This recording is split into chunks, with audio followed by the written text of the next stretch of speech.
Let's create your first push notification together. Let's start with the Send Notification section.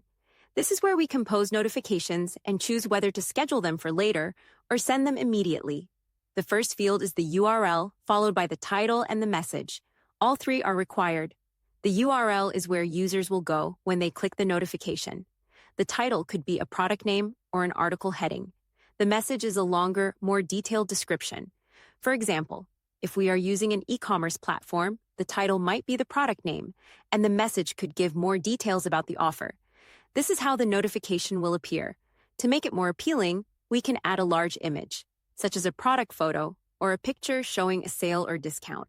The image size and format can be checked by clicking on the info button next to the Add Large Image section. In addition, we can add action buttons to the notification as well. For example, we can add a button for checkout and link it to the product page. This makes it easy for users to take action. So this is how the final notification will look. We will cover more topics later, such as audience creation and scheduling notifications. For now, this is how we craft the first notification. We can save it as a draft and edit it later if needed. It is also possible to preview the notification on our own device. When we are ready to send it, we just click send, and the notification is delivered right away. That covers how we send our first notification.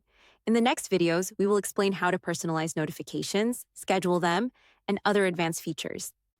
For more details, visit PushAlert.co.